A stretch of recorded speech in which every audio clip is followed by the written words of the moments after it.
Assalamualaikum warahmatullahi wabarakatuh.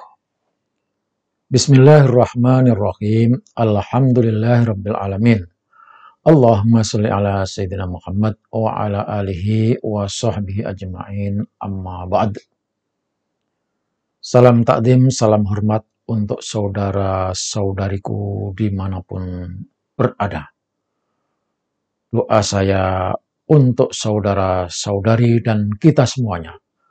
Mudah-mudahan hari ini, hari esok, hari-hari ke depan, sampai pada saatnya Allah memanggil kita, kita selalu dalam keadaan sehat walafiat, sukses usaha, sukses ibadah, sukses perjuangan, bahagia bersama keluarga, bahagia bersama lingkungan, bangsa dan negara. Amin. Allahumma amin.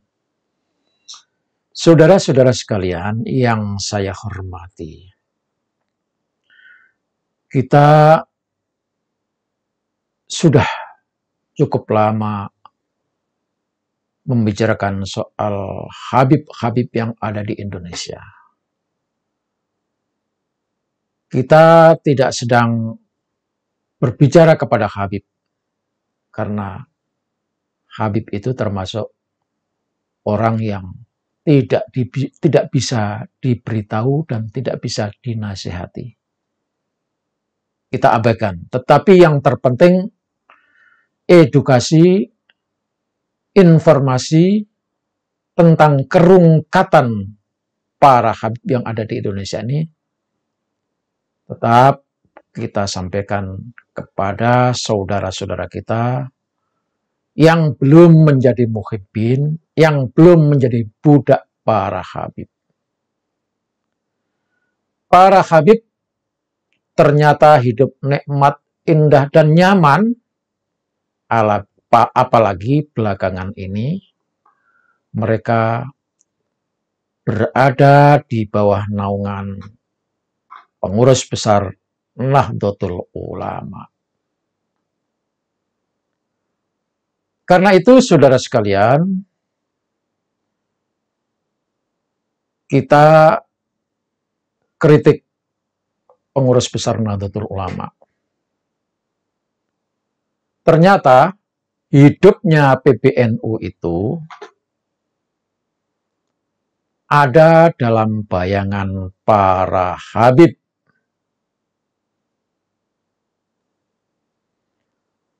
Arwah para Habib ada di dalam pengurus besar Nahdlatul Ulama.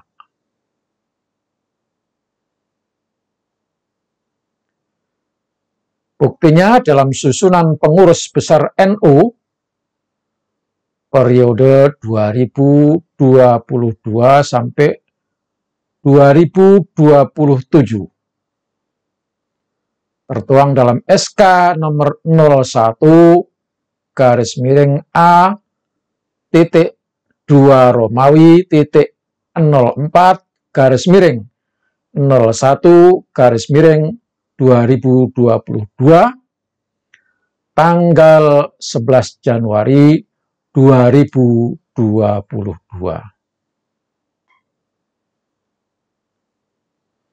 Di dalam susunan pengurus besar NU tersebut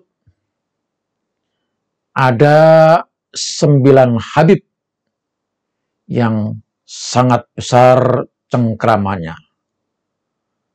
Saya katakan tadi, arwahnya menguasai pengurus besar Nahdlatul Ulama. Jadi pengurus besar Nahdlatul Ulama itu rohnya ya Habib ini. 9 Habib ini yang di pusat. Siapa itu? Duduk di Dewan Mustasar. 1 Habib Lutfi bin Yahya dari Pekalongan, Jawa Tengah. Konon katanya, Habib Lutfi ini mengundurkan diri dari Dewan Mustasar. Tetapi beliau menguasai di Jatman, yaitu urusan Torekoh yang ada di bawah organisasi besar Nahdlatul Ulama. Artinya apa? Soal urusan klenik, soal urusan bisikan, soal urusan spiritual, itu di bawah kekuasaan Habib Lutfi bin Yahya. Di sana ada Habib Zain bin Umar bin Smith dari Jakarta. Yang kedua itu. Yang ketiga, Habib Abdurrahman Assegaf Puang Makkah dari Makassar, Sulawesi Selatan. Kemudian duduk di dalam Katib Suriah ada Habib Lutfi bin Ahmad Al-Attas dari Jakarta.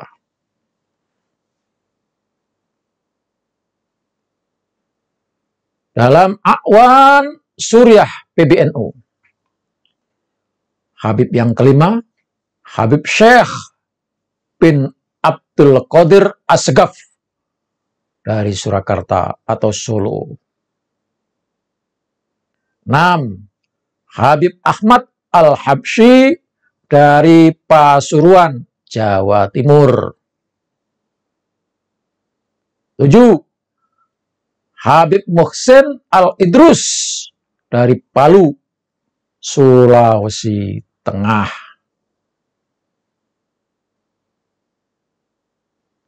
Dalam jajaran Tanfidiyah,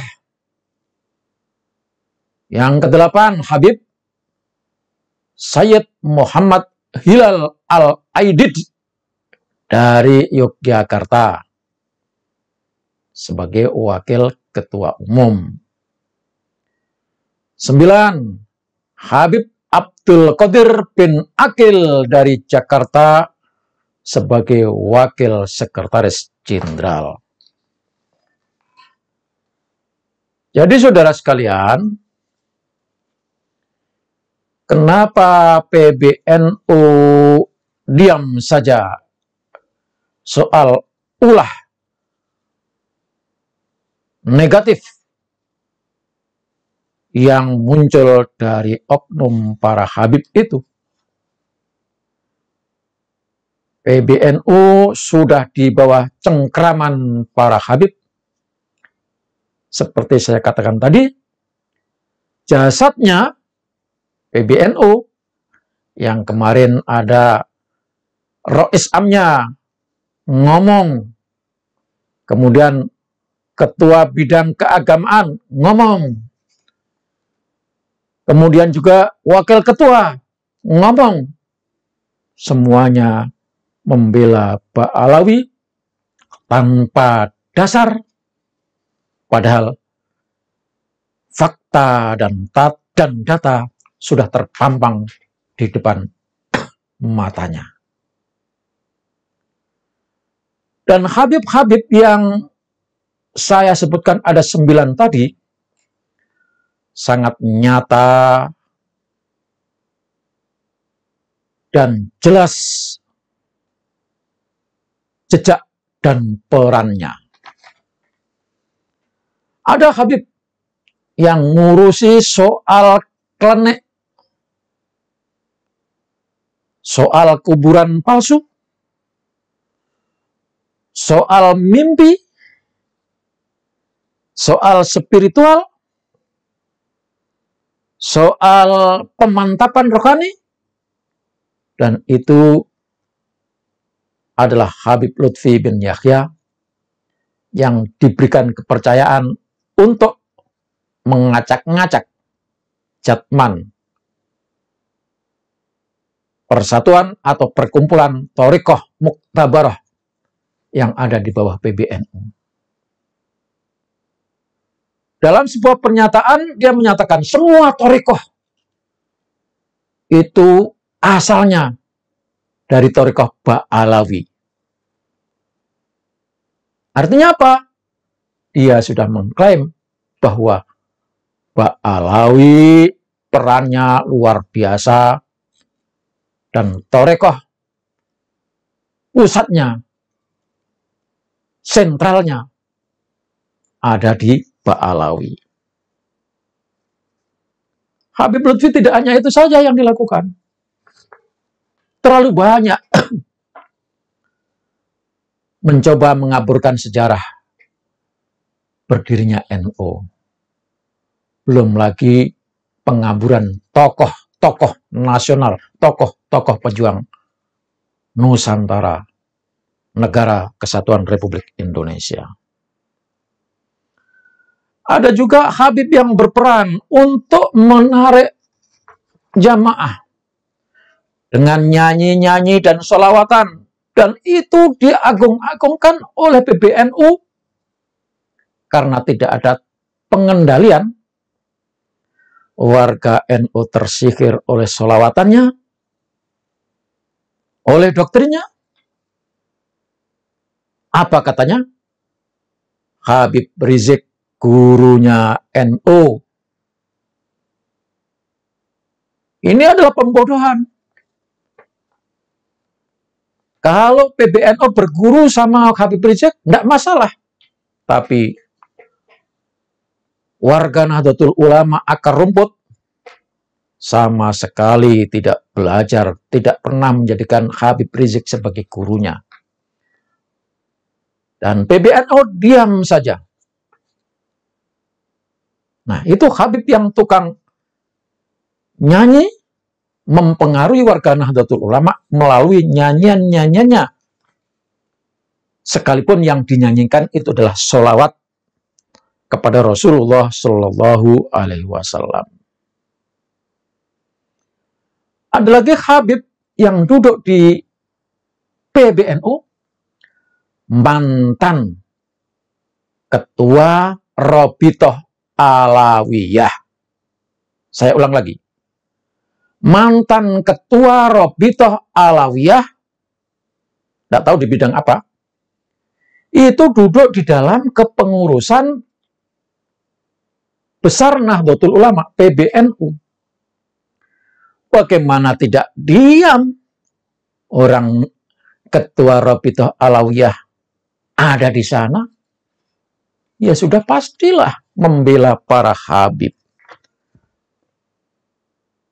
Kiai Haji Miftahul Akhyar, Kiai Haji Zulfa Mustafa, Kiai Haji Fakhruddin, itu adalah jongos-jongos yang sudah terang-terangan membela Pak Alawi. Kenapa? Karena sudah ada di bawah ketiak mantan ketua Robitoh Alawiyah yang ada di PBNU. Ada lagi Habib yang ditugaskan untuk membina, mengarahkan Banser dan Ansor. Bayangkan kalau Banser Ansornya diarahkan, dibimbing, dididik oleh Habib, maka sampai sekarang pun Ansor dan Banser melempem. Kenapa? Karena sudah makan mentah-mentah doktrin Habib yang ditugaskan untuk memberikan pengarahan, bimbingan, didikan kepada Banser dan Ansor. Ada itu. Ada lagi spesial Habib yang ditugaskan untuk membaca tahlil dan wasilah.